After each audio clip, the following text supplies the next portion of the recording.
Baik, saya buka dulu. Assalamualaikum warahmatullahi wabarakatuh. Selamat sore, salam sejahtera bagi kita semua. Oke, rekan-rekan, saya ingin tanya dulu nih, ada nggak yang kesulitan dalam membuat bab satu? Halo, Waalaikumsalam Ibu. Selamat sore. Sore, Mas Zaki. Oke, Bu, ada yang, saya ya. kemarin ada ini ya, ada perubahan judul Bu ya di bab satu. Tapi Mm-mm, udah dikumpul sih Bu. Jadi mm-mm. kemarin merevisi bab satu dan judul. Oke, bab satunya sudah disubmit belum? Kemarin udah saya submit Bu. Oh, oke. Cuman saya belum baca ya. Mas Zaki nggak infoin ke saya lagi ya? Ya Bu. Jadi ada beberapa mahasiswa yang memang belum saya cek ya, karena kan banyak sekali saya juga ngajar gitu ya. Ada kemudian minggu ini itu terkait membuat tugas dan UTS. Jadi bagi rekan-rekan yang belum saya cek, bab satunya mohon bersabar gitu ya. Tapi ada nggak kesulitan Mas Zaki dalam membuat latar belakang? Coba boleh kita share di sini biar saya sekalian lihat. Coba. Kalau overall sih Bu baru bab satu ya. Belum Boleh. ada yang kesulitan yang ini sih Bu. Cuman kita karena penamaan captionnya kita kasih inisial ya Bu. Kemarin pas bikin sempat ada kelepasan juga Bu nama aslinya. Tapi udah Oke. saya revisi. Nah, Mas Jaki mau share di sini, mau dibahas atau gimana?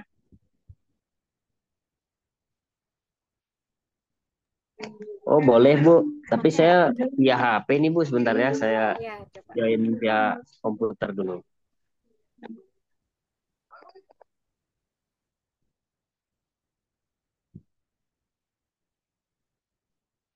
Oke, sambil menunggu Mas Zaki, mungkin ya saya akan jelaskan sedikit ya untuk bab 2 rekan-rekan ya. Jadi untuk yang sudah menyelesaikan bab 2, saya inginnya progresnya begini. Jadi 2 minggu sekali kita vikon. Nah, 2 minggu sekali juga rekan-rekan sudah masuk ke bab baru. Dan kemarin sudah ya, jadi 2 minggu bab satu. Kemudian 2 minggu, berarti dari minggu ini bab 2 gitu ya rekan-rekan. Jadi progresnya jelas. Jadi 2 minggu dari mulai hari ini sampai minggu depan rekan-rekan mengerjakan bab 2. Kemudian 2 minggu berikutnya bab 3. Jadi sebulan itu rekan-rekan sudah bisa menyelesaikan 3 bab gitu ya. Nanti setelah itu mungkin akan lebih fokus di bab 4. Biasanya bab 4 itu agak lama ya. Jadi bab 4, bab 5 itu sebentar. Karena mengolah data, mengumpulkan data itu kan di bab 4 ya. Jadi minggu ini saya ingin fokus rekan-rekan menyelesaikan terkait bab 2 yaitu landasan metode. Jadi landasan metode nanti rekan-rekan mulai dengan menjelaskan tinjauan teori ya. Nah, tinjauan teori yang rekan-rekan gunakan apa gitu kan. Nah, kalau yang fokusnya coba dilihat terkait apa judulnya. Nah, harusnya ada grand teori yang dijabarkan di situ. Jadi grand teorinya misalkan membahas saham. Biasanya apa nih? Atau dividen gitu ya. Saham dan dividen kan biasanya grand teorinya pakai dividen teori atau signaling teori gitu kan banyak tuh teori-teori tersebut. Jadi coba dilihat fokusnya ke grand teorinya apa. Atau misalkan rekan-rekan bingung mau pakai teorinya apa. Tapi karena memang payung teorinya manajemen keuangan bagi yang biasanya nih yang nggak menggunakan saham gitu ya, hanya melihat pengaruh dari beberapa variabel yang diukurnya bukan dengan data sekunder atau tidak masuk langsung ke data sekunder, data laporan keuangan, misalkan menggunakan kuesioner. Ya udah berarti tinjauan teorinya adalah manajemen keuangan. Konsepnya itu ya. Jadi harus bisa dibedakan ya untuk payung teorinya. Jadi kalau bahasnya terkait uh, keuangan, maka teori yang dipakai ya keuangan. Jangan membahasnya keuangan, teori yang dipakai pemasaran, operasional itu udah gagal. Itu udah salah total. Berarti nanti sama penguji udah selesai, nggak dilanjutkan sidangnya udah selesai di bab 2. Artinya rekan-rekan ya harapannya bisa lulus, berarti mungkin bisa lulusnya nanti sidang ulang atau di semester berikutnya gitu ya rekan-rekan, tapi biasanya dikasih kesempatan untuk sidang ulang satu kali. Jadi pastikan teorinya itu tepat. Lihat ranah riset rekan-rekan, bidangnya apa.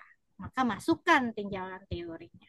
Nah, tinjauan teori juga jangan terlalu panjang, jangan terlalu banyak. Fokus pada variabelnya apa. Misalkan, kalau ini kan pemasaran ya. Jadi gini, untuk tinjauan teori di sini misalkan menggunakan manajemen keuangan. Berarti manajemen keuangan. Jelaskan terkait manajemen keuangan, definisinya. Gak usah banyak-banyak paragrafnya, 2 paragraf gitu. Atau hanya tinjauan teori kan 1 paragraf. Karena di Unsia sendiri, arahan dari pimpinan adalah kita mengurangi yang namanya tinjauan teori. Kenapa? Karena tinjauan teori itu kutipan, banyaknya kutipan ya, sitasi, kutipan, definisi dari teori-teori para pakar, itu akan meningkatkan yang namanya plagiat. Plagiat atau nilai persentase Turnitin di Unsia itu kan di bawah 30%. Jadi kalau banyak sekali kutipan yang digunakan, teori-teori, maka akan meninggikan persentase Turnitin tersebut. Maka jangan banyak-banyak, masukkan teorinya satu saja. Kalau memang ada beberapa teori yang dipakai, ya 1 paragraf, 1 paragraf gitu ya. Nah, setelah grand teori, masukkan teori yang dimulai dari variabel Y-nya. Apa variabel Y-nya? Nah, di sini contoh ya, ini kita pakai yang ada aja di sini ya. Nah, dia tinjauan teori, grand teorinya adalah manajemen pemasaran nih. Nah, kemudian masuk ke variabelnya. Dia pakai variabel Y-nya apa? Atau dependennya adalah keputusan pembelian. Jadi setelah grand teori, masukkan teori terkait variabel Y, keputusan pembelian. Kalau di sini ya. Kemudian setelah keputusan pembelian, masukkan variabel independen. Yang pertamanya apa? Karena minimal itu menggunakan 2 variabel independen. Jadi X1-nya apa? Jadi nggak usah ditulis lagi X1 di sini ya. Hanya contoh misalkan harga gitu ya. Tinjauan teori di sini kan manajemen pemasaran, keputusan pembelian, terus kemudian 21.3 harga aja. X1-nya nggak usah ditulis. Jelaskan terkait definisi harga. Kemudian promosi, jelaskan terkait definisi promosi. Kalau misalkan ada X3 ya terus sampai X3, X4 gitu ya. Nah ini untuk tinjauan teori. Jadi nggak perlu banyak-banyak ya rekan-rekan ya. Oke, sampai sini paham ya untuk tinjauan teori ya. Paham, Bu. Oke, sebentar ya, aja. Paham, Bu. Baik. Kita tunggu dulu aja rekan-rekan.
rekan-rekan saya lanjutkan ya. Oke, setelah tinjauan teori, maka akan masuk ke dalam penelitian terdahulu. Tentunya kan rekan-rekan sudah saya minta ya, mengumpulkan rujukan penelitian terdahulu minimal 5. Nah, dimasukkan di sini. Jadi, pastikan di sini judul penelitian kan pertama nama peneliti dan tahun, tapi tambahkan jurnalnya ya rekan-rekan. Jadi dari jurnal tersebut ada beberapa penguji yang akan meminta bahwa ini benar nggak nih jurnalnya masuk ke dalam ranah atau bidang topik keuangan atau operasional gitu akan dicek kan.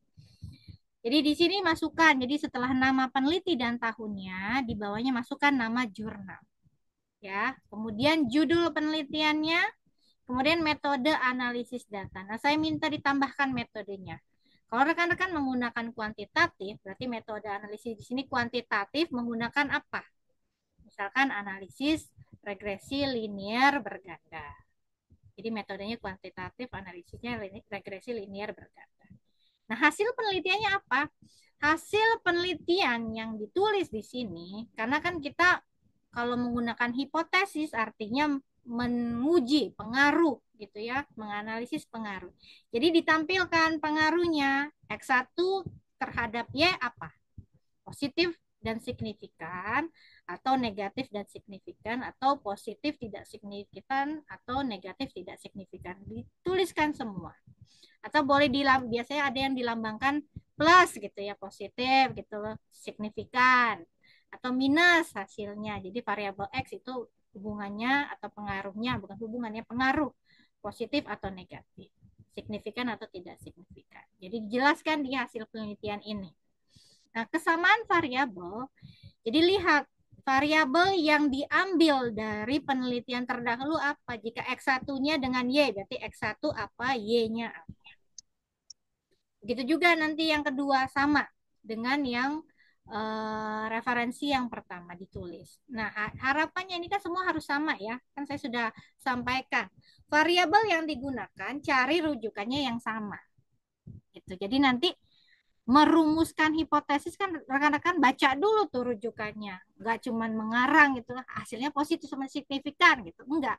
Jadi dilihat dari apa yang rekan-rekan cari nih. Rekan-rekan sudah mengambil judul ini. Cari rujukannya, baca jurnalnya. Nah, dari situ rekan-rekan lihat bagaimana hasilnya sehingga bisa menuliskan nanti di hipotesis positif dan signifikan, negatif dan signifikan gitu kan. Harapannya seperti itu saya. Jadi rekan-rekan sudah paham bagaimana nanti ketika ditanya dari mana Anda merumuskan hipotesis dalam penelitian ini? Kan begitu. Pasti ditanya seperti itu.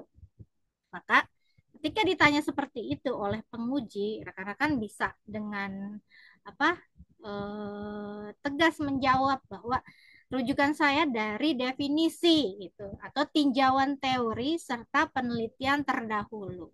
Ditanya ada berapa penelitian terdahulu yang menjadi rujukan Anda, misalkan ada 5. Nanti coba saya lihat penelitian terdahulunya. Nah, dilihatlah di situ. Kalau di sini ditulisnya nggak ada positif negatifnya, ya berarti rancu nanti. Dari mana Anda bisa merumuskan positif negatif kalau hasil penelitiannya tidak menyatakan seperti itu? Nah, ini akan buat rekan-rekan jadi bingung gitu menjawabnya. Sehingga nanti di sini hasil penelitian itu harus jelas. Apa yang diuji, itulah yang ditulis. Positif, negatif, signifikan atau tidak signifikan di sini ya. Gitu ya, paham ya? Untuk penelitian terdahulu ada pertanyaan nggak?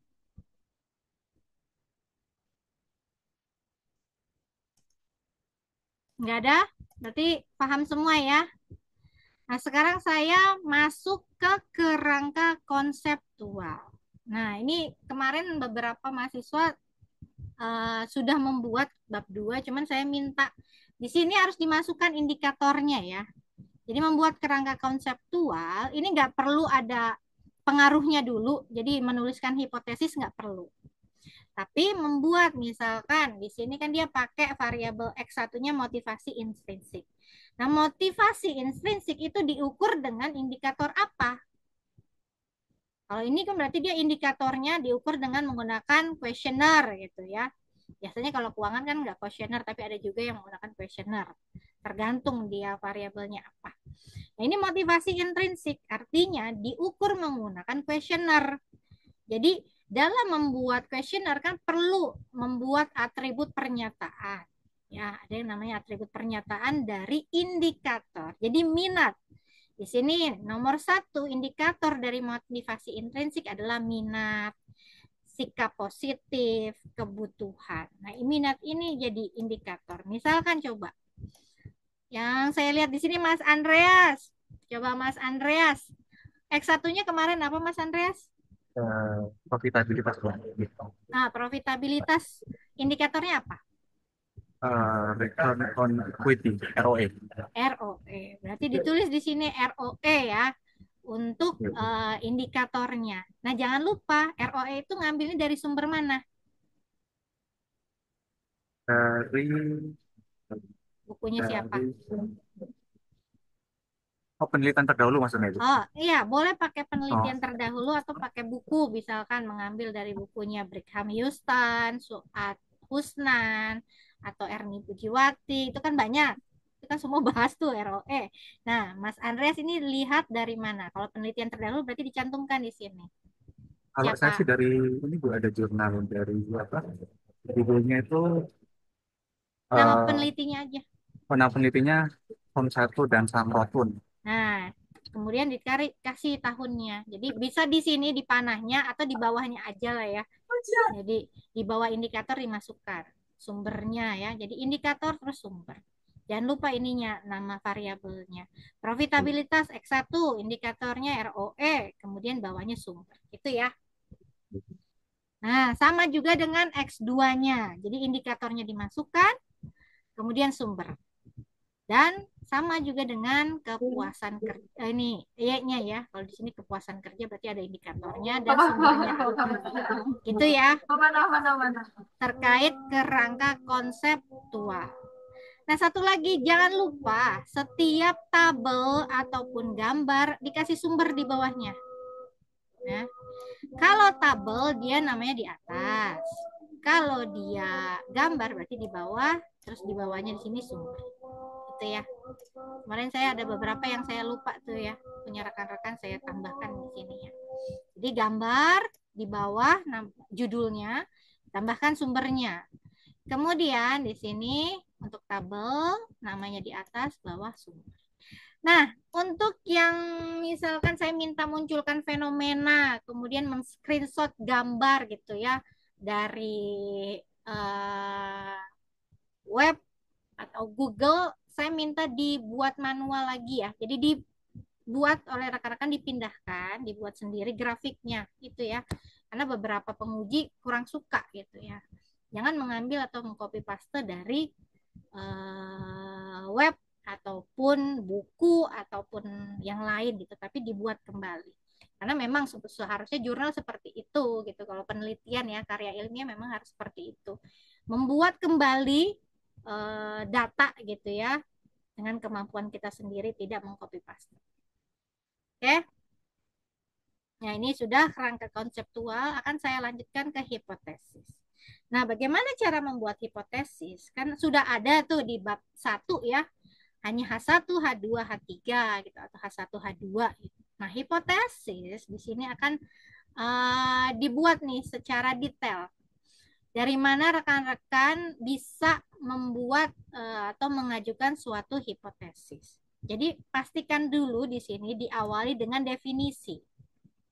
Ya, ini kan definisi nih terkait motivasi intrinsik merupakan pendorong kerja yang bersumber dari dalam diri pekerja sebagai individu berupa kesadaran mengenai pentingnya pekerjaan yang dilaksanakan. Motivasi intrinsik merupakan bagian dari pengembangan. Terus kemudian setelah dari definisi, kemudian ditambahkan dengan rujukan penelitian yang menganalisis pengaruh motivasi dengan kepuasan kerja. Nanti cari penelitian terdahulu yang sudah ada. Masukkan, jangan masukkan dari yang beda-beda ya. Masukkan yang sudah ada di sini penelitian terdahulu. Nanti dilihat sama ininya, pengujinya.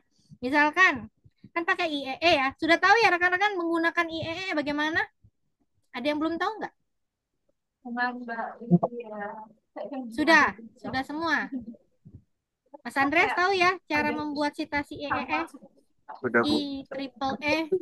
Jadi kan pakai angka ya. Nah, dibuatnya jangan manual, jangan dibikin sendiri kotak satu gitu, terus tutup kurung. Tapi dibuatnya otomatis, jadi menggunakan reference atau pakai Mendeley. Nanti bisa diklik tuh. Jadi kalau diklik masuk ke daftar pustakanya kan.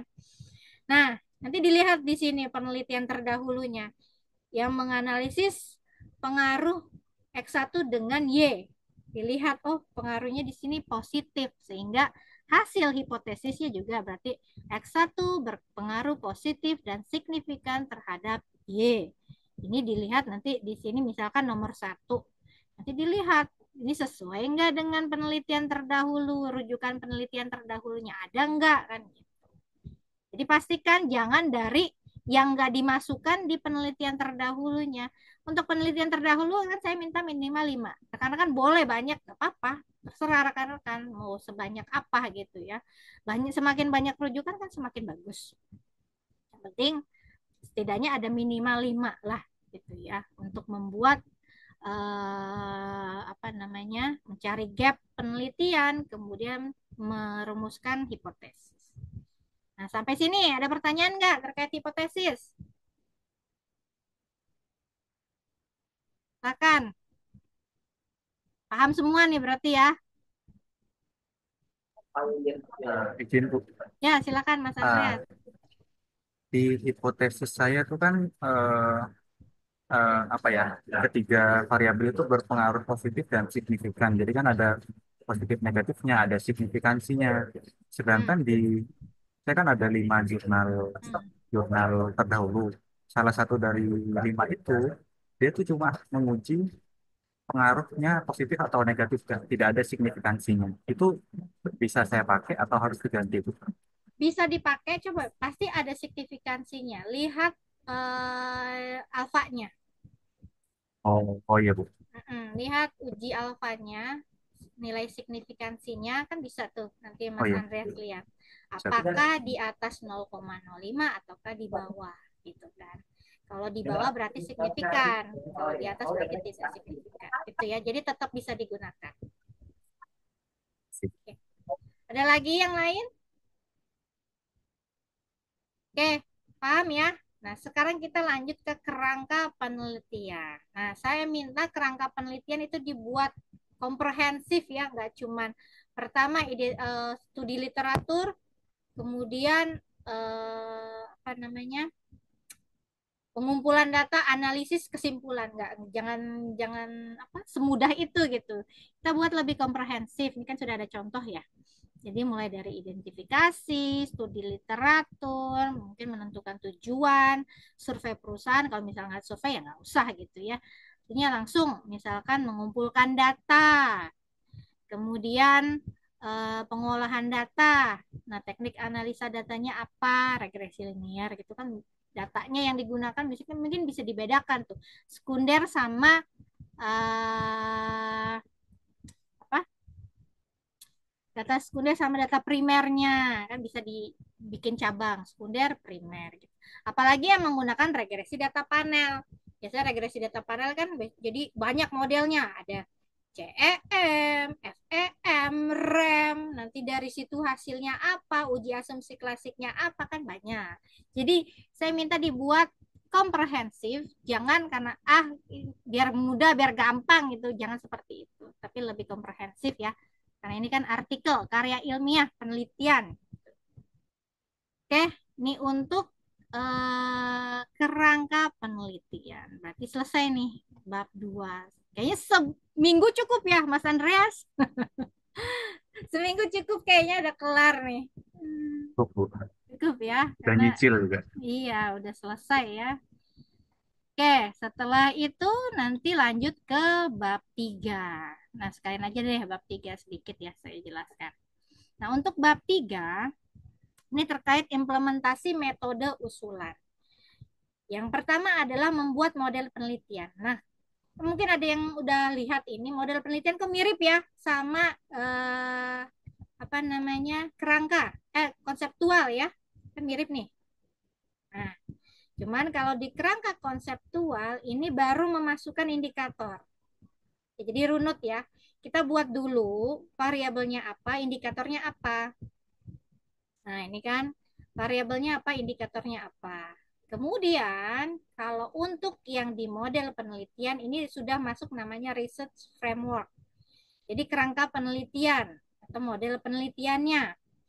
Nah, di sini yang kita masukkan adalah bukan lagi indikator, tapi adalah pengaruhnya atau hipotesis. Nah, di sini sudah masukkan hipotesis 1, hipotesis 2. Jadi, pengaruh motivasi intrinsik ke kepuasan kerja itu hipotesis 1. X2 ke Y2 ke Y ini hipotesis 2. Jadi bedanya itu ya.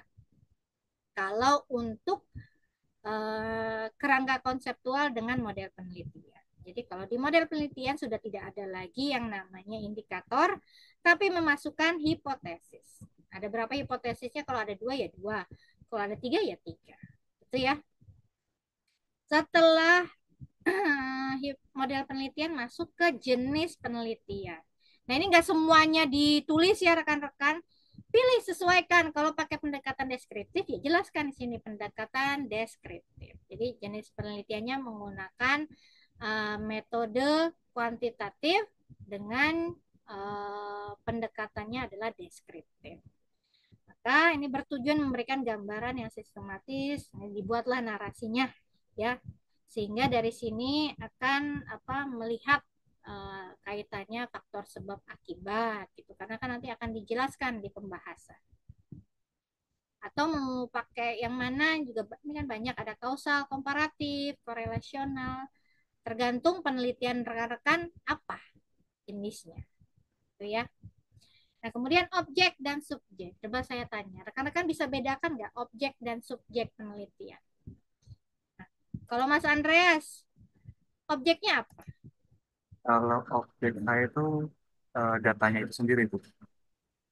Data ya Ya, profitabilitas, likuiditas. iya. Terus kalau subjeknya itu perusahaan. Nah, betul ya. Jadi objek itu adalah variabel atau fokus variabelnya. Apa yang diteliti? Gitu kan. Kalau Mas Andreas tadi profitabilitas ya, terhadap apa? Perusahaan. Apa? Ininya, Y-nya. Y-nya nilai perusahaan. Nilai perusahaan. Jadi ada berapa variabel X-nya disebutkan. Jadi objek penelitian ini adalah gitu kan, merujuk pada tadi fenomenanya. Melihat nilai perusahaan dengan dipengaruhi oleh X1, X2, X3 kan seperti itu. Nah, subjeknya baru perusahaannya sendiri. Apa perusahaannya? Itu ya. Itu objek dan subjek penelitian. Kadang-kadang suka ada yang kebalik. Objek dan subjek penelitiannya. Nah, sumber datanya, kalau pakai data primer dari mana, sekunder dari mana. Terus apa datanya? Nah, populasi dan sampel. Nah, jadi kalau populasi ini kan keseluruhan. Jadi Mas Andreas kan pakai berapa perusahaan Mas Andreas? Kalau sampelnya ada 14. Enggak, populasinya apa? Populasinya Perusahaan apa? perusahaan sektor bahan baku. Nah, perusahaan sektor bahan baku itu ada berapa banyak populasinya? Ada 112. Nah, semuanya dipakai enggak? Enggak, cuma Enggak. 14 bukan. Nah, berarti kalau nggak dipakai, muncullah yang namanya teknik pengambilan sampel. Maka teknik yang digunakan apa? Purposive sampling. Purposive sampling. Artinya menggunakan kriteria ya. Nah, disampaikan baru kriterianya di sini. Jadi, sampel yang digunakan, teknik pengambilan sampel yang digunakan adalah purposive sampling dengan kriteria sebagai berikut. Maka dari kriteria tersebut digunakan berapa perusahaan sebagai sampel kan kayak gitu. Nah, kecuali misalkan ada yang kalau responden nih, kalau misalkan yang menguji responden kan nggak bisa seperti itu. Jadi bisa menggunakan eh, apa namanya teknik-teknik sampling atau perhitungan sampling. Bisa pakai hair et al, kemudian pakai apa namanya, satu lagi saya lupa, dari Sugiono tuh ada. Jadi berapa variabel yang digunakan dikalikan dengan indikatornya kan gitu, atau pakai Slovin. Nah, pakai rumus Slovin itu untuk menentukan sampel. Biasanya yang pakai questionnaire dia akan menghitung seperti itu. Nah, kalau yang pakai perusahaan biasanya nanti dikriteriakan kalau pakai purposive sampling ya. Nah, ini sudah jelas ada ininya apa namanya teknik-tekniknya. Jadi rekan-rekan coba pilih. Nah, biasanya kalau misalkan keseluruhan populasi digunakan menjadi sampel, maka apa dia tekniknya? Dia pakai sampel jenuh ya rekan-rekan. Jadi keseluruhan populasi dijadikan sampel dalam penelitian. Jadi tentukan dulu tekniknya apa yang digunakan. Setelah populasi sampel, kemudian definisi operasional variabel. Nah, baru dimasukkan untuk definisi operasional. Y-nya apa? Nah, kalau tadi kan nilai perusahaan ya Mas Andreas ya. Ini yang kelihatan di sini Mas Andreas aja, jadi Mas Andreas terus nih yang saya tanya. Oke, jadi kan nilai perusahaan, definisi konsepnya apa, kemudian bedakan dengan definisi operasional. Nah, indikatornya kan tadi apa? Eh, Oh ya, oh nilai perusahaannya PBV. PBV. Jadi masukkan rumus PBV di sini ya. Nah, skala pengukurannya apa? Belum, belum. Rasio ya, kan rasio Oh itu. ya, rasio, rasio. Rasio. Ya, jadi gitu ya. Nah, kalau yang pakai questionnaire berarti begini seperti ini ya. Indikatornya apa? Maka skala pengukurannya menggunakan skala Likert 1 sampai 5. Biasanya pakai 1 sampai 5 ya rekan-rekan ya. Kalau yang pakai questionnaire itu ya. Nah, jangan sampai salah nih. Kok ini yang bagi yang menggunakan questionnaire ya. Yang bagi yang menggunakan questionnaire, indikator yang ada di sini harus tercermin dengan yang ada di questionnaire-nya. Misalkan ada 4 indikator, tapi ternyata dibuat atribut pertanyaannya cuma 3. Jadi kan rancu nih. Misalkan yang dipakai cuma upah, kondisi sosial, kondisi fisik, satu-satu pertanyaan. Yang keempat nggak dimasukkan. Nah, itu nggak boleh. Jadi kalau ada 4 indikator, 4-4-nya ini dibuat. Entah itu pertanyaan atau pernyataan. Bisa satu indikator pakai 2 pernyataan atau pertanyaan. Jadi kalau 2 berarti semua 2 kali 4 berapa? 8. Ada 8 untuk variabel Y. Ini atribut pertanyaannya. Nah, itu untuk yang questionnaire. Sampai sini paham ya rekan-rekan ya? Cuman saya baru lihat beberapa ya. Nah, ini ada yang kan rata-rata kuantitatif ya. Kualitatif ada nggak? Saya belum ketemu nih yang kualitatif. Ini pakai kuantitatif semua ya. Oke, jadi saya belum menjelaskan yang kualitatif karena banyak kuantitatif. Ya. Nah, terkait teknik pengumpulan data. Nah, teknik pengumpulan data artinya kan di sini menggunakan apa? Kalau pakai questionnaire ya pakai wawancara. Questionnaire berarti angket ya. Disebutkan di sini dengan skala Likert. Skala Likert 1 sangat setuju, 2 apa? Biasanya kurang setuju atau tidak setuju gitu kan. Itu sampai 5 dan 1 sampai 5 ya. Nah, dijelaskan di sini teknik pengumpulan datanya. Atau misalkan dokumentasi ya berarti menggunakan dokumentasi apa saja yang dikumpulkan datanya. Baru masuk ke teknik analisis data. Nah, ini biasa kalau kuantitatif ya ini semua ya.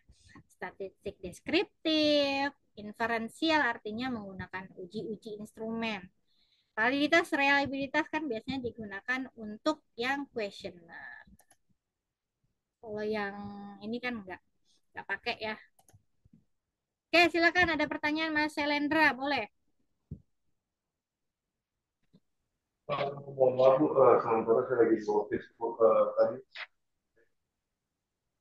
Gimana? mungkin bisa dibantu Bu. Dijelaskan apa? Saya Suara Mas Selendra nggak jelas. Coba gimana? Menjelaskan apa? uh, saya ini Bu untuk metode penelitiannya di kualitatif Bu. Kualitatif, Mas Selendra apa? Ininya, apa Ya, penelitiannya? iya Bu. Apa judul penelitiannya? Peran ini Bu, peranan enterprise resource planning terhadap operational manufaktur. Peran peran apa? Peran enterprise resource planning (ERP) Bu terhadap operational manufaktur. Oh, oke. Ya nanti ya. Ini Mas Elanda saya belum cek itunya ya, bab satunya ya. Apa Oh sudah? iya, Bab satunya sudah dibuat? sementara masih on progress Bu, masih dibuat Bu. Oh, oke. Nah, kalau nggak salah yang saya minta cari rujukannya dulu ya. Ya benar Bu, sudah ada rujukannya Bu. Oke, jadi rujukannya itu harus sama ya. Apa yang menjadi fokus penelitiannya? Ini kan kualitatif. Artinya gini ya, sedikit ya terkait kualitatif sebelum nanti saya jelaskan lagi. Untuk kualitatif, pastikan jangan ada hitung-hitungan di situ. Ya, karena metode penelitian kualitatif tidak boleh menggunakan angka. Jika ada angka di situ, maka bukan kualitatif. Atau misalkan di mix, berarti mix method, gitu. Kualitatif dengan kuantitatif. Nah, saya tanya, dari rujukan yang Mas Sailendra udah baca nih, dia ada nggak hitung-hitungan? Ada beberapa yang ada hitungan, ada beberapa yang tidak ada hitungan Bu. Nah, apa saja yang terkait dihitungnya? Eh, eh, saya Kalau belum ada pelajari itu. hitungan, kalau ada hitungan berarti dia mix method. Kualitatif nggak ada. Ada Bu, ada. Oh, berarti mix method ya, bukan kualitatif murni tuh. Karena Oke, kalau seandainya kualitatif murni seperti apa Bu ya? kualitatif Berarti murni, tanpa perhitungan ya? iya, tanpa perhitungan. Misalkan Oke, implementasi strategi, membuat strategi gitu ya, SWOT gitu ya. Misalkan oke, ya. SWOT. Jadi Saya membuat, rencananya pakai SWOT Bu. nah, SWOT sendiri kan ada hitungannya. Oke, Kalau misalkan hanya nanti, kan ada kuadran tuh. Nah, biasanya kuadran itu ada hitungan di misalkan di mix dengan balance scorecard kan biasanya pasangannya itu ya. Nah, kalau sudah oke. di mix artinya mix method. Tapi kalau hanya khusus mengerange nanti masuk kuadran mana, itu kan berarti implementasi kita membuat suatu strategi yang cocok gitu ya. Menggunakan SWOT ya, itu boleh lah itu hanya kualitatif saja. Itu Oke, ya. baik. Hmm? Ya, baik Bu Pustika, terima kasih Bu. Nah, iya. Oke. Oke, ada lagi? Izin, Bu. Boleh, silakan Mbak Cintami. Ya, makasih, Bu. Bu, kemarin kan saya sudah konsul ke Ibu dan Ibu menjelaskan tentang ranah jurnal. Ya, Sesuai dengan yang saya temukan jurnalnya, Bu, itu kebanyakan, Bu, ada di jurnal manajemen dan akuntansi. Apa boleh saya ambil itu, Bu? coba di skopnya ada nggak manajemen keuangan? Biasanya kalau Iya, ada ininya, kamu udah bahas manajemen, berarti kan ada manajemen keuangannya ya. ya, kebanyakan, Bu, itu ranah risetnya itu ada di akuntansi sih, Bu, Nah, yang saya temukan. kalau bisa yang hanya fokus di akuntansi diganti Heeh. dengan yang memang fokus ke manajemen. Itu Oh yang iya, Mbak Cinta jadi cari, jadi dicoba dicari lagi kan banyak tuh pasti. iya. Cari lagi jurnal-jurnalnya yang terkait memang fokus ke manajemen keuangan. Oh iya, Bu. Iya. Gitu ya. Karena gini Baik, Bu. rekan-rekan, kalau Mm. misalkan salah di sini, eh, lebih baik langsung diperbaiki daripada salah pada saat sidang. Repot tuh pada saat sidang. Tentunya nilai juga akan berkurang. Jadi kita lebih baik capek di sini, capek duluan di sini. Nanti pada saat sidang lancar kan enakan seperti itu Mbak Cintami ya. Iya, Bu. Ya, jadi ya nggak apa-apa gitu, dicari lagi, coba dikulik lagi. Ini kan masih banyak ya, ada beberapa waktu yang bisa digunakan untuk Iya, baik, mengulik Bu. jurnal. Itu ya. Iya, Bu. Makasih, Bu. Oke, ada lagi nggak yang lain? Silakan.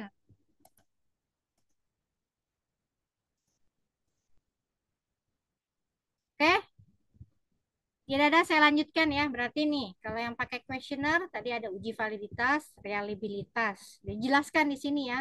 Uji validitas itu melihat apa? Berarti kan ada nilainya kan. Eh, saya lupa R tabel kalau nggak salah ya. Kemudian Cronbach alpha reliabilitas, kemudian uji validitas nanti melihat berapa nilai R tabelnya dibandingkan dengan hasil dari uji validitas. Kemudian normalitas bisa pakai kolomograf Smirnov ya. Jadi rekan-rekan lihat nilai asymptotic significant to tell-nya, nanti dilihat apakah dia terdistribusi normal atau tidak. Nah, kalau biasanya nggak pakai uji normalitas, nggak pakai kolomograf Smirnov, biasanya pakai piplot. Nah, tapi paling banyak yaitu kolomograf Smirnov. Nanti ada uji multi, heteros, autokorelasi. Autokorelasi hanya dibutuhkan untuk data time series. Berarti rekan-rekan yang pakai data-data sekunder, data historis, nah pakai uji autokorelasi. Tapi kalau yang pakai data kuesioner nggak perlu uji autokorelasi. Nah, ini beda lagi dengan yang menggunakan regresi data panel ya. Jadi yang pakai analisis regresi berganda sama data panel beda lagi.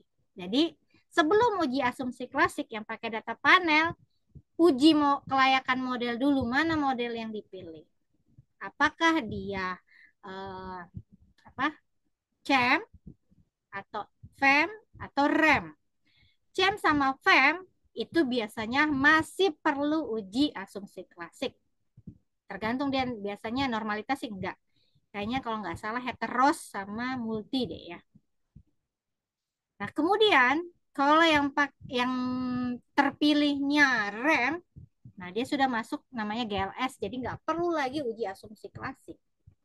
Itu ya rekan-rekan ya. Jadi dilihat dulu sudah terpilihnya apa dari uji, kan pakai uji Chow, Houseman, satu lagi LM, Lagrange multiplier. Ya, nanti dilihat dari situ terpilihnya apa, baru uji asumsi klasik. Setelah uji asumsi klasik, lihat uji kelayakan modelnya.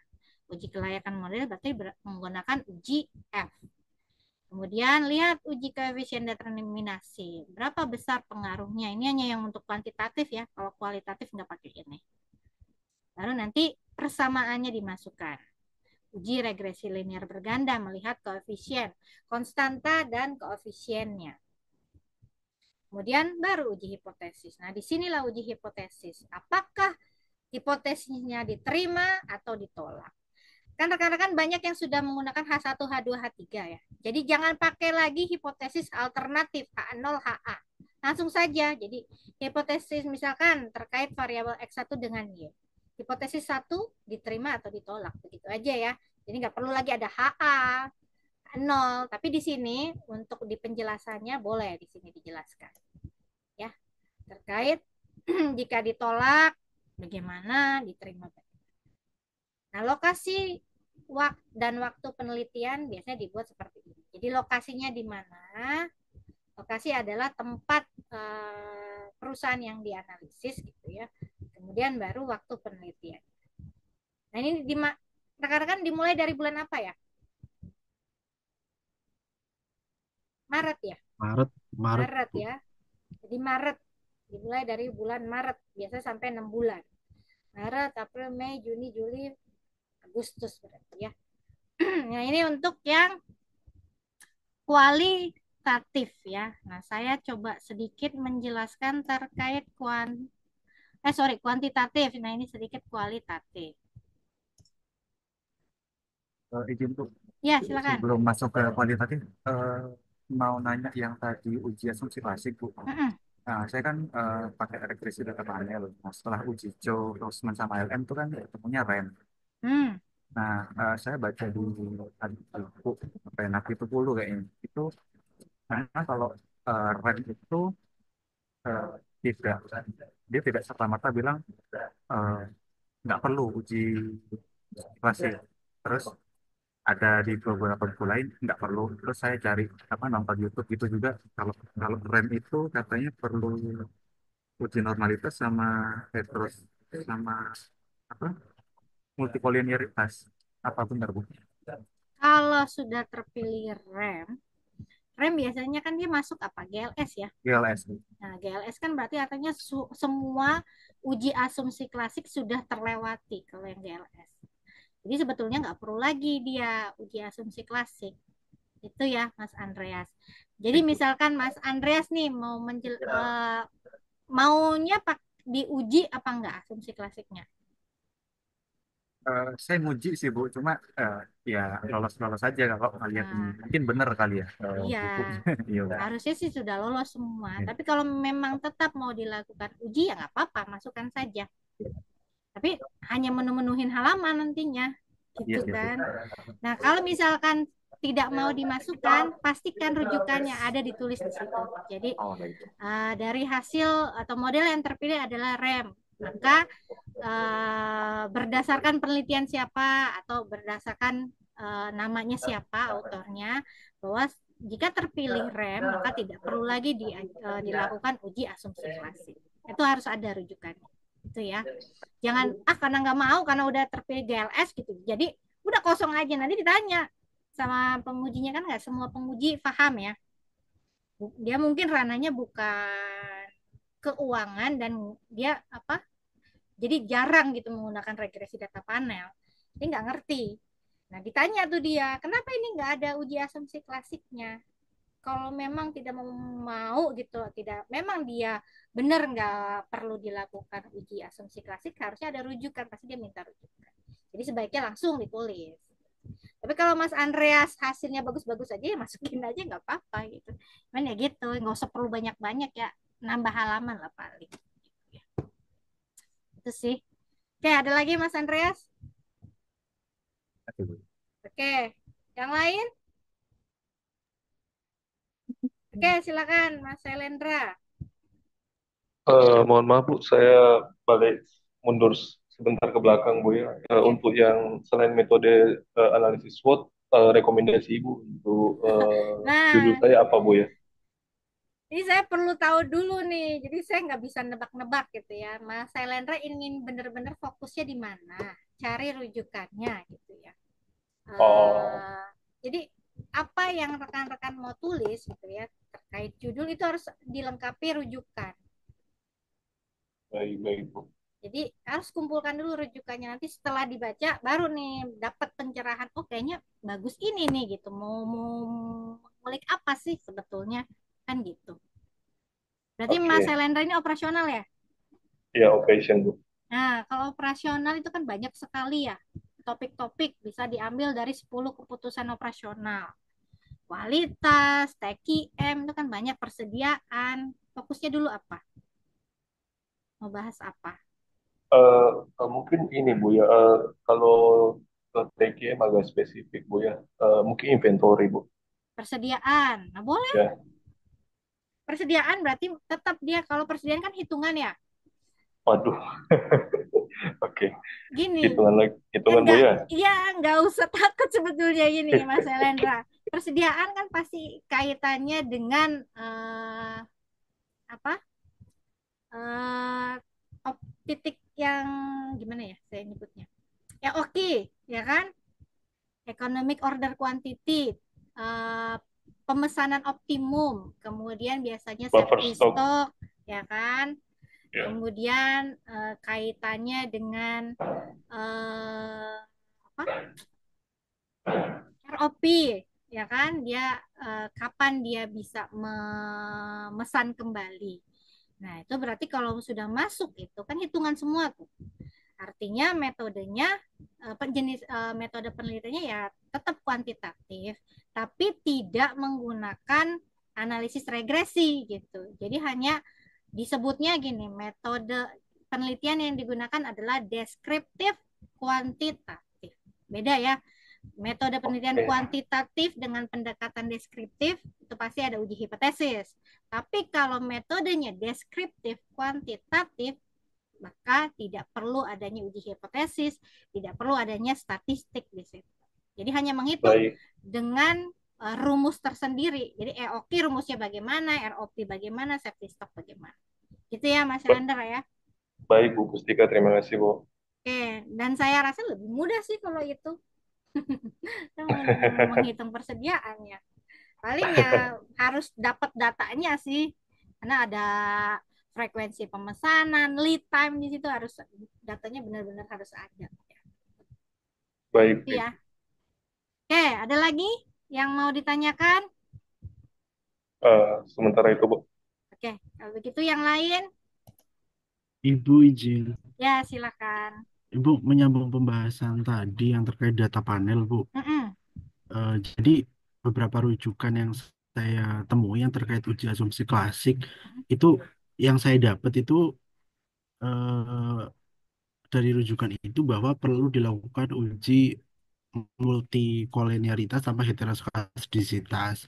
Nah, cuma ketika uji regresinya itu terpilih RAM, itu hanya uji multikolenialitas, Bu. Nah, Ya, itu tadi arahan dari Bu Pustika baiknya dihilangkan saja kalau misalnya yang terpilih itu RAM. Nah, jadi baiknya apakah dihilangkan semua saja, Bu, ketika yang terpilih RAM uji asumsi klasiknya, atau tetap dimasukkan satu uji asumsi klasik yaitu multikolenialitas? nah, tadi balik lagi ya, tadi sudah saya sampaikan, tidak semua penguji paham. Itu yang Mas Rizky ya. Jadi, misalkan rujukan yang digunakan semua ada uji multikolenialitasnya ya dimasukkan saja gitu ya. Karena kan si ini apa penguji ini akan mengecek dari apa referensi penelitian terdahulu. Kalau misalkan syukur-syukur ketemu yang memang sudah paham, artinya ya nggak perlu nih pakai ini gitu ya. Ya kan misalkan dosen ini paham statistik dan paham terkait apa namanya analisis regresi gitu, data panel, regresi berganda. Maka ya kalau kita nggak masukkan tapi ada rujukannya ya nggak akan ditanya. Tapi kalau Mas Rizky ini ketemu yang misalkan memang nggak ngerti dan nggak ada rujukannya, ya pasti akan ditanya gitu. Ini kok nggak ada uji asumsi klasiknya? Amannya kalau saya ini ya, amannya sih masukkan saja kan nggak perlu banyak-banyak tuh ujinya ya, uji asumsi klasik. Iya, Ya cuma satu masukkan aja sih, cuma Bu. satu, iya biasanya. Multikolonialitas. Nah iya, biasanya kan cuman Oke. paling 2 atau 1 kan biasanya ujinya ya. Iya, Gitu. betul. Oke, jadi dimasukkan Siap, aja kalau cuma 1, Mas Rizky.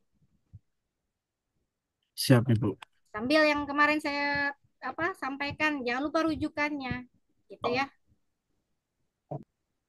Jadi kenapa Ya, Bu. hanya melakukan 1 uji asumsi klasik? Rujukannya aja karena sudah termasuk ke dalam GLS gini, dikutip dari siapa gitu. Oke? Oke, silakan. Yang lain? Nggak ada ya? Saya lanjut dulu nih ya. Jadi kalau yang pakai kualitatif ya, ini kualitatif. Jadi kualitatif ini hanya berdasarkan untuk analisisnya. Kalau membuat latar belakang masalah mungkin sama ya. Latar belakang masalah, rumusan masalah, batasan, tujuan, manfaat itu sama semua. Bedanya di mana? Nah, dia bedanya di sini. Di implementasi metode usulannya.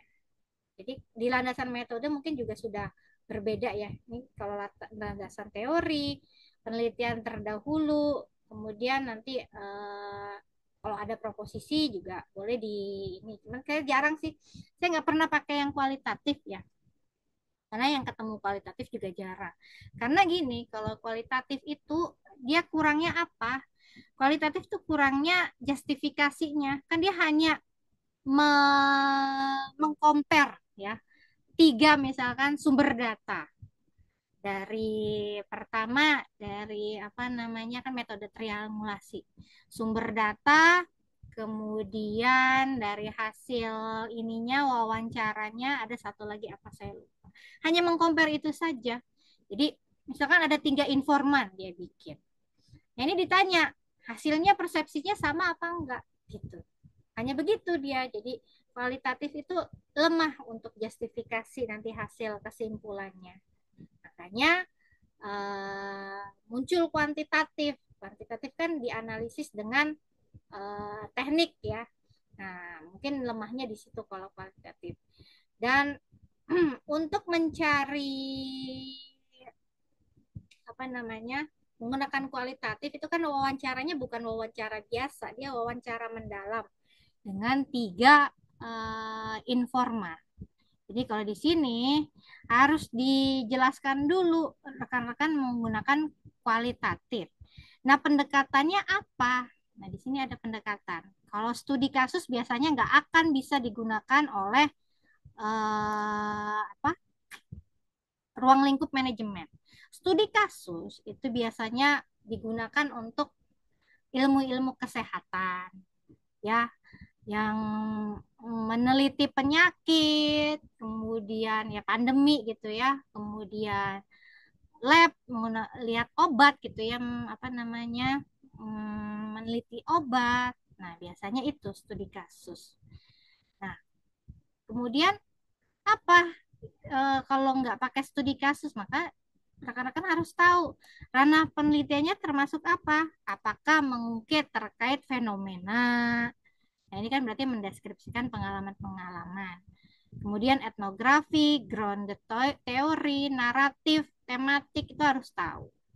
Jadi ketika begitu masuk kualitatif, tentukan dulu apa ini, apa namanya, jenisnya, sehingga dari pendekatan yang sudah ditemukan, analisis metodenya rekan-rekan bisa tahu apakah menggunakan triangulasi ataukah menggunakan, kan ada data reduksi data, penyajian data, verifikasi data.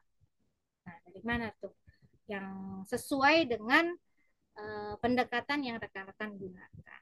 Jadi bedanya di situ aja sih kalau untuk penelitian menggunakan kualitatif. Tapi kalau saya sendiri sih belum pernah menggunakan kualitatif. Biasanya kalau keuangan pakainya kuantitatif atau deskriptif kuantitatif. Nah, operasional juga kebanyakan biasanya pakainya deskriptif kuantitatif karena operasional kan juga banyak ya menggunakan hitungan, ya, persediaan hitungan. Kalau total quality management biasanya dia pakai ini malah questionnaire gitu ya, ada variabel-variabel, jadi pakainya kuantitatif deskriptif. Kemudian kemarin ada sih salah satu, mungkin nanti kalau mau pakai strategi SWOT, tapi ini mahasiswa saya dia mix method ya, kualitatif dengan kuantitatif. Jadi kualitatifnya itu membuat strategi SWOT, kuantitatifnya adalah BSC, karena BSC itu kan menghitung 4 persepsi. Dari 4 persepsi itu keuangan, dan 3 persepsi lainnya menggunakan questionnaire, maka masuknya mix method. Nah, ini kalau yang tadi saya sebutkan pakai data collection, reduksi data, data display, sampai verifikasi data, ini pakai Miles and Huberman atau pakai Creswell gitu ya. Nah, tentukan dulu apa yang digunakan jenisnya, baru nanti bisa di apa, dicari metode apa yang tepat digunakan kalau menggunakan kualitatif. Tapi tentunya judulnya dulu apa dan rujukannya juga harus sama. Nah, itu untuk yang kualitatif ya rekan-rekan ya. Nanti boleh berdiskusi dengan saya judul dan rujukannya. Ya, tadi Mas Selendra boleh ya WA ke saya dulu. Judulnya ini, rujukannya apa. Sehingga nanti kita Ya, tahu nih baik Bu. arahnya kemana. Itu ya. Oke, baik, coba yang tadi Mas siapa ya? Yang mau menampilkan Mas Zaki ya? Menampilkan bab satunya yang belum saya koreksi, boleh Ya, di Bu. sini. Tes, tes. Kedengaran suaranya, Bu? Boleh, silakan, kedengaran. Oke. Saya izin share screen ya, Bu. Oke, silakan.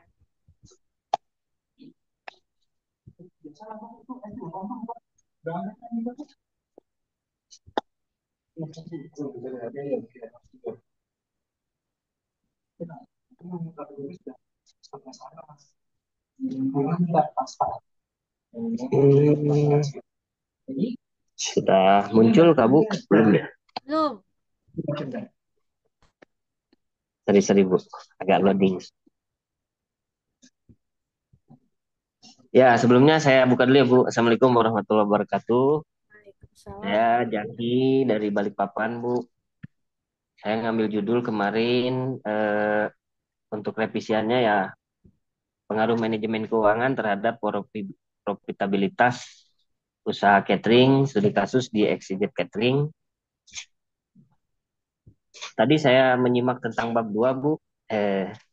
Saya sempat agak-agak banyak istilah-istilah yang belum dipahami ya. Saya mungkin dari teman-teman yang lain juga, dari yang gabung mungkin agak-agak kebanyakan, oh iya, dapat pengalaman baru lah dari tugas akhir ini, Bu. Nah, ini kemarin saya ambil 5 jurnal ini, Bu ya.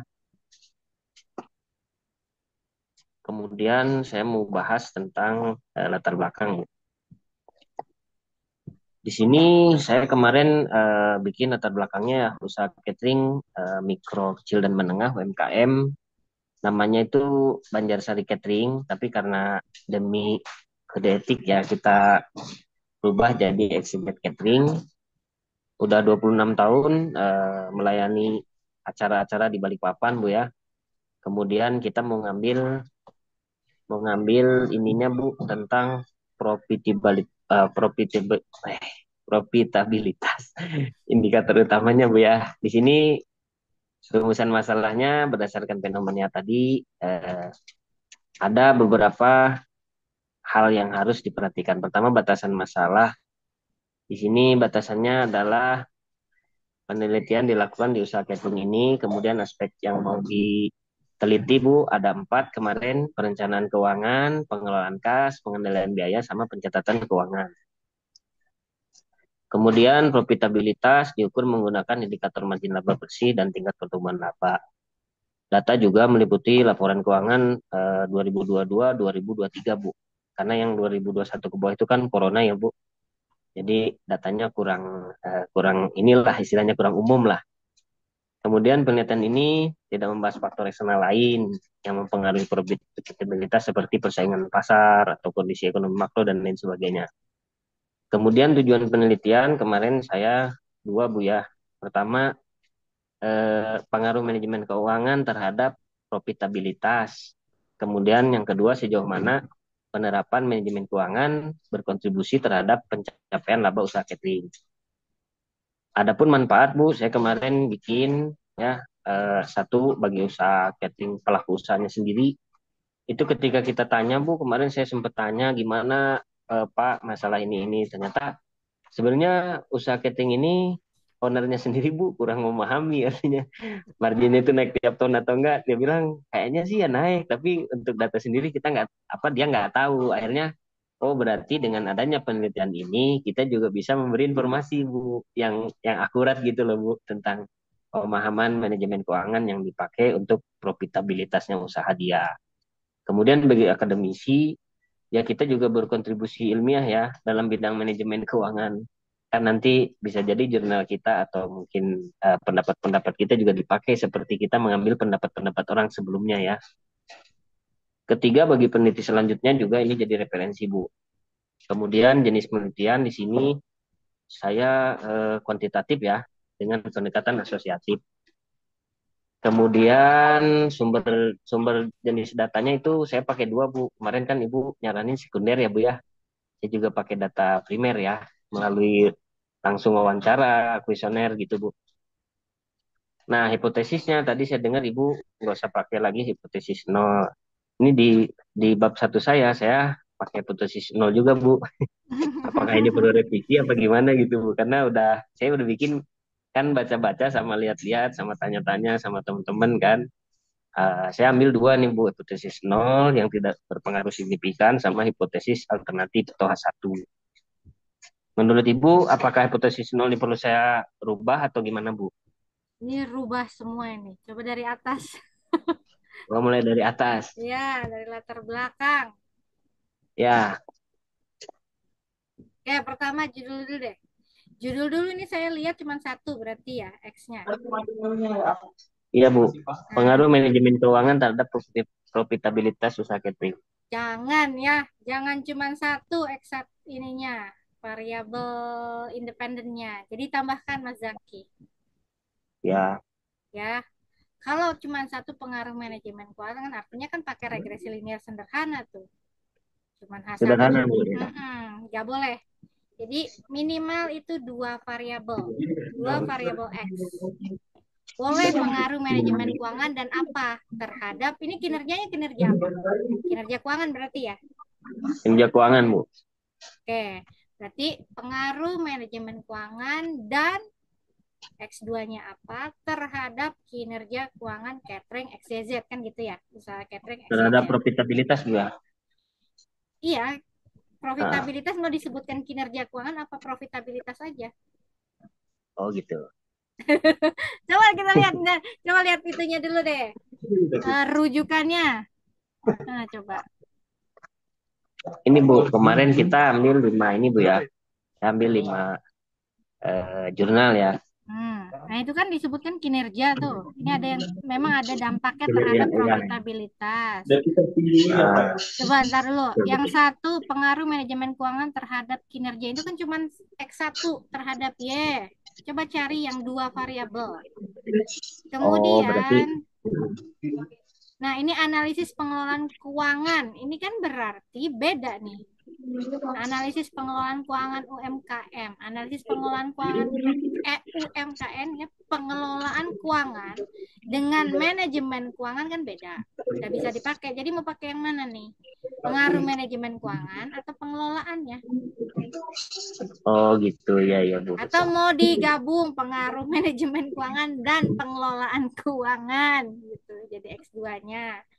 Jadi di ini dulu di apa? Jadi harus difilter dulu nih. Ini kalau nggak sama, yang ketiga coba manajemen keuangan dalam meningkatkan laba pada itu udah jelas udah beda, rananya beda. Iya Ya. Bu.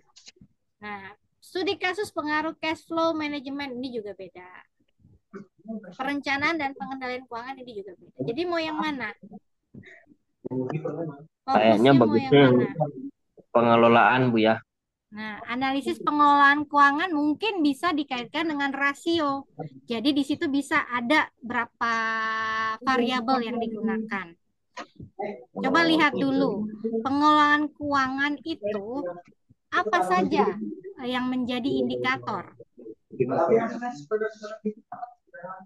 Pengelolaan Misal, keuangan ini Bu, modal, kas, kemudian coba ada banyak sih Bu. jurnalnya nggak? Coba dilihat. Bisa dibuka nggak jurnalnya di sini? Nggak bisa Bu, saya di kantor Bu. Datanya di laptop. Jadi gini ya, boleh judulnya hanya analisis pengelolaan keuangan gitu ya, tapi variabel yang digunakan ada minimal 2 gitu ya. Kayak misalkan analisis kinerja keuangan, dampaknya atau pengaruh kinerja keuangan terhadap apa gitu ya. Kan kinerja keuangan banyak tuh indikatornya yang bisa dijadikan variabel. Misalkan kinerja keuangannya dilihat dari profitabilitas atau misalkan dilihat dari likuiditasnya. Kan bisa menggunakan 2 variabel jadi. Jadi saran saya Mas Jaki, tentukan dulu yang mana. Ini karena referensi jurnalnya berbeda-beda nih. Jadi harus sama. X sama Y-nya itu harus sama. Itu ya. Oke Bu. Nanti saya diskusi lagi ya Bu sama Ibu. Nah, sekalian aja deh dari latar belakang masalah coba ke atas. Latar belakang masalah harus muncul yang namanya fenomena. Ya, fenomenanya apa? Tadi Y-nya apa? Kinerja keuangan ya? Atau profitabilitas?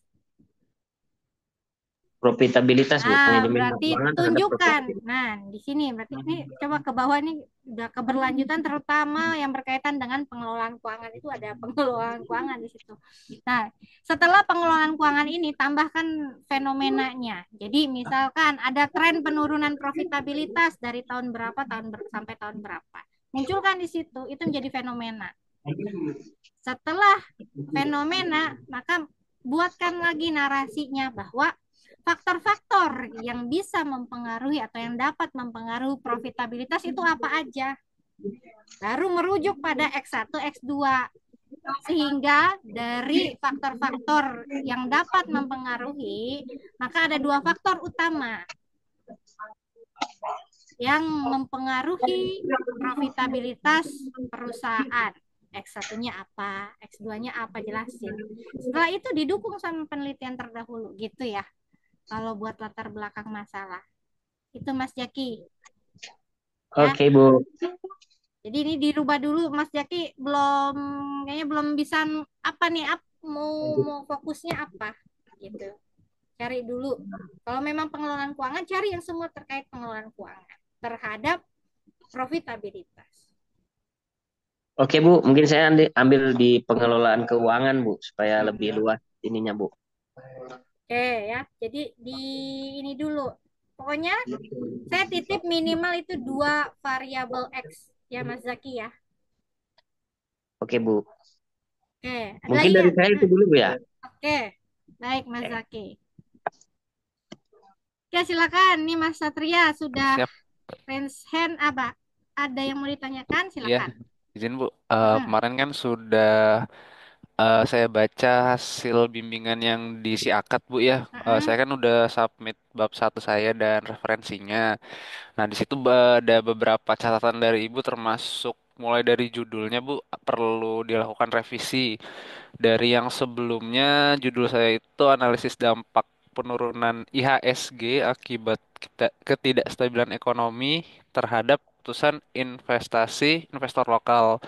Jadi catatan dari Ibu itu kan harus ada lokus sama saya harus menentukan saham apa yang mau diteliti nanti Betul. sebagai datanya. Kalau saya tambahkan lokusnya itu di Bursa Efek Indonesia dan saham yang mau saya teliti itu di saham-saham sektor energi apakah bisa Bu? Coba munculkan dulu. Bisa ditampilkan di sini biar saya lihat. Sebenarnya belum jadi ininya sih Bu, saya masih coret-coret aja sih Bu. Oke. Jadi Cuman saya kebayangnya berarti X1-nya ini saya di ada penurunan IHSG, kemudian X2-nya itu ketidakstabilan ekonomi ya. gitu Bu ya. Mm-mm. Nah, Oh, lokusnya ya. apa kan? Jadi kita harus tahu nih. Misalkan tadi Y-nya apa? Y-nya itu ini Bu keputusan investasi dari Nah, investor lokal. keputusan investasinya tuh di mana? Investasi Oh, apa? Jadi ya ya ya ya. lokusnya itu. Jadi misalkan tadi di sektor investasi sektor saham sektor Saham. energi gitu ya. Iya, iya Bu. Nah, itu intinya Oh, lokusnya gitu ya. baik baik Bu, siap Bu. Bukan tempat sahamnya ada di mana gitu Bu ya. Bukan, Oh iya iya bukan. baik Bu, siap Jadi Bu. di saham apa gitu. Baik baik siap Bu. Oke, ada lagi Mas Satria? eh Sama ini satu lagi Bu. Ini kan X2 saya itu ketidakstabilan ekonomi ya Bu Hmm, ya. Yang mana sebenarnya indikator itu kan macam-macam Bu, seperti betul. inflasi, Nah, kemudian ada boleh. eh, apa angka pengangguran, pertumbuhan ekonomi gitu Bu. Nah, itu penyajiannya nanti baiknya saran Ibu dengan apa ya Bu ya? Kalau saya Teknik. lihat ya, dengan kondisi sekarang aja kayaknya inflasi ya. Baik Bu. Inflasi lagi kan kita ada sebagian orang yang nggak tahu ternyata ini sekarang lagi mengalami inflasi gitu ya. Coba dimasukkan. Jadi Oke, ketidakstabilan siap Bu. ekonomi. Oke, ada lagi silakan yang lain Terima kasih Bu. sama Mohon izin, Mas Bu. Satria. Ya, silakan. Nah, Yosua, Bu. Izin. Oke, Mas Nah, Yesua. mau izin bertanya, Bu. Kebetulan saya eh, de, untuk TA saya, Bu, judulnya tentang gabungan, Bu. Gabungan Mm-mm. pola kombinasi MACD, Bu. Artinya MACD kan beberapa penelitian kan hanya diteliti yang dead cross atau golden cross, Bu. Jadi saya itu menggabungkan eh, tiga, Bu. Jadi divergence, dead cross dan golden cross dan dead cross. Itu apakah jurnalnya boleh masing-masing beda, Bu? Maksudnya belum ada jurnal untuk pola kombinasi ini, cuman beberapa bisa dipisah-pisah Bu. Artinya Divergent ada, baru yang Golden Cross ada, sama Red Cross ada. Itu boleh nggak Bu kalau di sebagian jurnalnya Bu? Boleh, tapi Y-nya sama semua ya. RIE-nya return saham ya, returnnya Sama ya. sama Berarti Bu. dari ketiga analisis teknikal saham tersebut Y-nya sama. Nah, sama Bu. Nah, ini Oke. pertanyaan kedua Bu. Ini berarti kalau saya tentang kombinasi, berarti X-nya satu berarti Bu ya. Kalau Enggak, X-nya dua dong. Sesuai dengan analisis teknikalnya. eh, Ada berapa tadi? Tiga. tiga Bu, tapi di sini saya mau menceritakan kalau apa namanya kalau memang posisi bayinya memang harus digabungkan deh Bu, artinya ada divergen dulu, baru posisi buy, baru nanti setelah ada dead cross baru posisi jual gitu Bu. Itu X-nya satu atau dua Bu, izin Bu. Jadi masing-masing itu coba dilihat di jurnalnya, kan kita nggak bisa nerka-nerka ya, karena kita harus Hmm, sesuai dengan rujukan. siap, Bu. Nah, kalau di rujukan kan berarti kalau rujukannya Mas Yosua satu-satu kan beda-beda kan, berarti Hmm, MACD terhadap return saham itu X1 hmm. dengan Y. Kemudian tadi apa? Yang keduanya. Gold Divergent, Bu. Nah, itu sama dengan masih di cuma Bu, masih di semua, cuman Oh, polanya, Bu, polanya kan ada yang Divergent, ada oh yang enggak dong, berarti enggak. Kalau misalkan satu technical itu kan berarti cuma satu ya. iya, Bu, masih di. Ya berarti X nya cuma satu, harusnya dua. Ditambahkan ya Mas Oh, Yosua ya, jangan satu. oh, siap, siap. Kalau masih Baik. terkait itu satu technical dengan berbagai metode itu satu. Oh, siap, Nah, Bu. Mas Yosua ini apa? Pakai metodenya apa? Penelitian apa Eh, sih? gimana, Bu? Sorry, Bu. Menggunakan metode penelitian apa? Kuantitatif deskriptif, Bu. Berarti menganalisis pengaruh ya. Iya, Bu, pengaruh, Bu. Oke, berarti X-nya harus ada dua, Mas Yosua ya. Siap. Baik, Bu. Itu ya. Iya, Bu. Terima kasih, Bu. Sama-sama. Oke, yang lain. Silakan yang mau, yang belum saya koreksi bab satunya boleh di sini. Sekalian saya koreksi ya. Oke, silakan. Nggak ada. Dia takut semua kayak Mas Zaki nanti dirubah sama Bu Pustika ya. Ini nggak ada lagi nih. Coba. Oke, saya ada beberapa yang memang belum saya cek. Coba.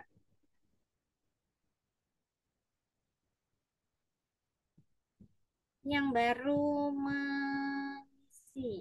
Mbak Dini ada nggak Mbak Dini?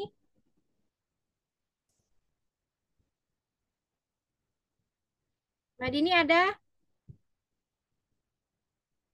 Mbak Dini kayaknya belum saya ini juga ya, belum saya koreksi. Kemudian tadi yang baru mensubmit. Mas Ilham. Mas Ilham Akbar.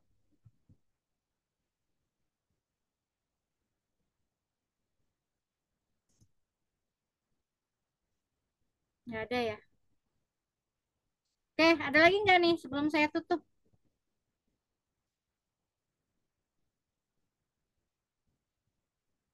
Nggak ada ya? Mas Andreas sudah nggak ada? Cukup ya. Yang lain? Mbak Yunita, Mas Alif, Mbak Desi. Saya masih sedang dikerjakan, Bu. Oke, berarti belum ada. Mas Alif, ada? Iya, izin Bu. Tadi saya ada chat itu mau nanyakan soal ini, Bu. Yang Apa? hipotesa di bab 2 Heeh. itu apa harus sama dengan yang di bab 1, Bu? Rumusan hipotesisnya Iya, harus rumusan. sama. Kan sementara kalau dari referensi jurnal kan ada pasti ada yang ditekankan kan harus ada gap research ya, Bu ya. Heeh. Nah, kan berarti ada mungkin yang X1 atau X2-nya yang karena di rumusan hipotesis kan saya membuatnya itu positif signifikan. Hmm. Sementara kalau dari hasil penelitian itu ternyata ada yang negatif signifikan. Nah, Nah, itu nanti waktu di bab 2-nya, saya kan katanya harus mengambil hipotesisnya ngambil dari penelitian yang terdahulu, yang dimasukkan. betul. Nah, kalau misalnya di bab 2-nya, berarti tetap juga dicari yang sama-sama positif signifikan yang di bab 1, Bu. Oke, gini ya. Jadi Mas Alif coba lihat ada berapa referensi penelitiannya? 5. Ada 5. Iya, Yang merujuk pada positif ada berapa? kurang lebih 3, Bu. Berarti 2 negatif ya. 2, iya, kalau nggak salah 2. Kebetulan saya Nah, nggak buka itu. nah, kenapa makanya saya minta jurnal itu ya minimal 5, tapi paling bagus banyak ya. Jadi Hmm. lihat rujukannya yang lebih banyak ke positif atau ke negatif. Ambil yang Hmm, paling banyak. Jika positif ada 3, iya, berarti itu kan berarti dari sekian banyak gitu. Anggaplah dari sekian banyak penelitian yang sudah dilakukan, yang iya, menghasilkan nilai positif itu lebih banyak daripada negatif. Berarti iya, sebetulnya jika sesuai dengan teori, kan positif gitu kan. iya. Nah, maka ambil yang positif. Maka rujukan hipotesis Oh, 1 gitu. positif dan signifikan. Itu ya, itu makanya kenapa perlu banyak rujukan, itu kita melihat dari sekian banyak. Jika misalkan yang paling banyak negatif, ya berarti negatif harusnya. Di Gitu. rumusannya juga. Iya, di rumusan. Jadi Oke. maka di bab 2 masukkan rujukannya yang sesuai. Jika memang positif, maka rujukan penelitian yang dimasukkan adalah yang positif. Gitu. Nanti kapan Bu kita mengetahui bahwa ada penelitian yang tidak sejalan? Nanti di pembahasan. Misalkan hasilnya Mas Alif nih ya, karena meskipun hipotesisnya positif, ternyata di hasil penelitian yang negatif ada penelitian yang sejalan. Yang mana? Yang negatif tadi gitu. Jadi dari hasil penelitian disimpulkan hipotesis 1 ditolak karena berpengaruh negatif dan signifikan. Penelitian ini sejalan dengan, sejalannya yang tadi, hipotesis Jadi referensi yang negatif. Jadi tergantung nanti hasil penelitiannya, kalau memang ternyata negatif, berarti nanti dikaitkan dengan yang negatif, Ibu ya. Betul, karena apapun yang kita sudah lakukan, misalkan hipotesis ini ya, kita sudah rumuskan pokoknya baiklah gitu ya. Dari semua sekian jurnal ternyata hipotesisnya positif gitu. Tapi ketika kita lakukan olah data kan kita nggak bisa karang-karang kan, hasilnya Iya, benar. sesuai. Iya, Mau jelek mau bagus itulah hasilnya. Ternyata hasilnya negatif, kita nggak salah. Kita nggak sesuai data salah. ya, Bu ya. Sesuai dengan hasil yang ada. Dan ternyata memang ada penelitian terdahulu yang memang hasilnya negatif gitu. Makanya dibutuhkan gap penelitian di situ. Oke. Terus gini Bu, kalau untuk yang bab 2 nunggu ACC revisi bab 1 gitu Bu ya? Apa Lanjut aja, sekarang kan udah nih, kan bab ya 1 revisi 2 minggu ya. sudah? Iya. Ya, nanti Bisa bisa lanjut ke bisa bab 2 lanjut ke kalau bab udah 2. selesai. Udah, lanjut. Oh Lanjut iya. aja kalau udah selesai. Terus kalau misalnya mungkin ada sedikit perubahan judul gitu, nggak apa-apa Bu ya, saya nanti fixkan langsung saya koreksi lagi di bab 1 revisinya, boleh ya Bu ya? Maksudnya perubahan judul gimana nih? Nah gini kan, kemarin kan judulnya itu kan pengaruh likuiditas dan solvabilitas terhadap kinerja perusahaan. Nah, kalau dirujukan penelitian terdahulunya itu saya keliru nulis, kebanyakan itu terhadap kinerja keuangan Bu. Kalau Keuangan. kalau kinerja perusahaan kan terlalu luas. Ya, memang. Jadi pastikan dulu kalau misalkan memang terkait analisis rasio-rasio Kinerja keuangan, keuangan. biasanya kinerja keuangan, bukan kinerja Ya, berarti nanti perusahaan. bisa langsung saya itu Ya, Bu ya, nggak apa-apa ya. ya, diperbaiki langsung ya, Iya, Mas Alif iya, ya. iya Bu, iya Bu. Ya, makasih Bu. Sama-sama. Oke, ada lagi yang lain? Apa, Mas Rizky?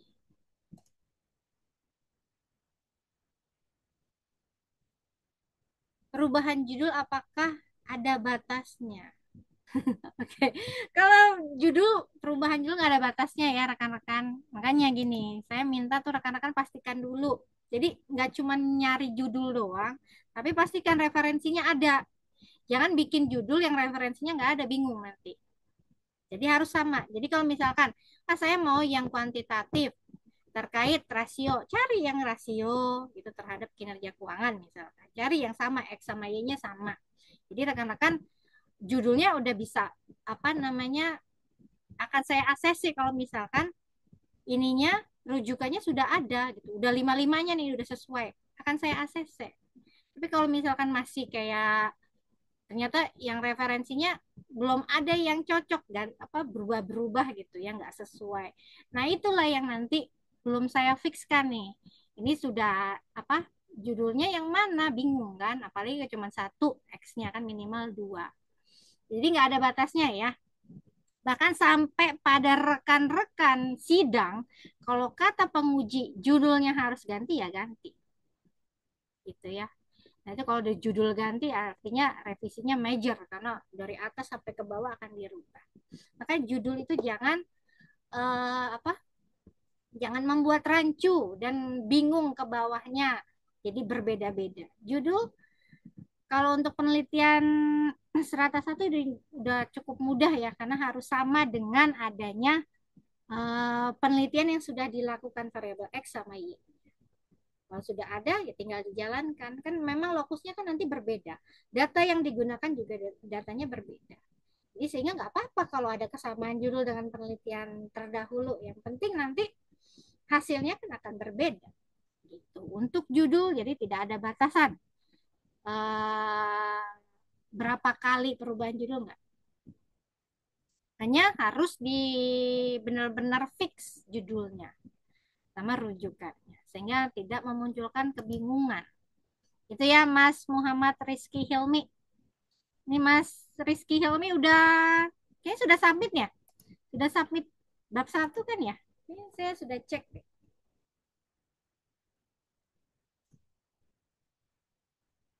Oke, ada lagi yang lain? Kalau nggak ada, berarti cukup ya rekan-rekan ya untuk sesi Vicon. Namun mungkin memang tidak bisa ditanyakan di sini, boleh nanti WA saya ya. Kita diskusi via WA. Kemudian saya minta progresnya ya rekan-rekan ya. Setiap 2 minggu sudah harus pindah ke bab baru ya.